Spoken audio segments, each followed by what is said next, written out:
আজিৰ পৰা প্ৰজ্ঞাৰ বঙাইগাঁও জিলাৰ ঐতিহ্য 22 জুলাইৰ পৰা 24 জুলাই 2025 লৈ পুৰণি গীতৰ কৰ্মশালা এখনৰ শুভাৰম্ভণি হয়। বঙাইগাঁও জিলা বৰপাৰাৰ সপ্তসুৰ সংগীত বিদ্যালয় অনুষ্ঠিত হোৱা কৰ্মশালাখনৰ উদ্বোধন কৰে জিলাখনৰ সমাজকৰ্মী জ্যোতিকা ৰয় বৰ্মনে। প্ৰায় 80 গৰাকী ছাত্ৰ-ছাত্ৰীয়ে অংশগ্ৰহণ কৰা কৰ্মশালাখনত উপস্থিত থাকি প্ৰজ্ঞাৰ বঙাইগাঁও কোকৰাঝাৰ আৰু চিৰাং জিলাৰ প্ৰভাৰী ডাক্তৰ আলেখ্য বৰুৱাই প্ৰজ্ঞাৰ কৰ্মৰাজিৰ বিষয়ে বক্তব্য আগবঢ়াই কয় যে আমাৰ সংস্কৃতি আমাৰ পৰিচয়। কামৰূপীয় লোকগীত, ৰাজবংশী গীত আৰু ৰাভা গীতৰ কৰ্মশালাখনিত প্ৰশিক্ষক হিচাপে উপস্থিত থাকে গুৰু ভক্তিমণি শৰ্মা আৰু গুৰু Binita Sharma.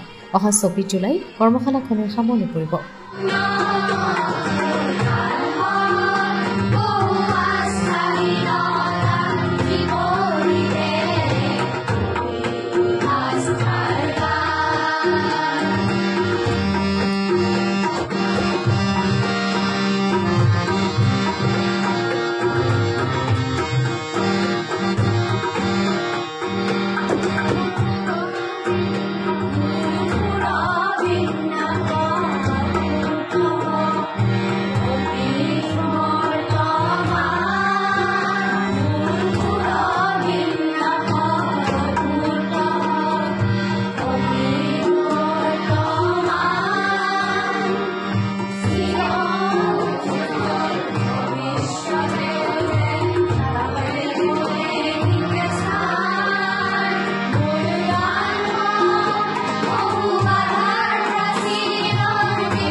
News desk report অমৃত নিউজ 24/7।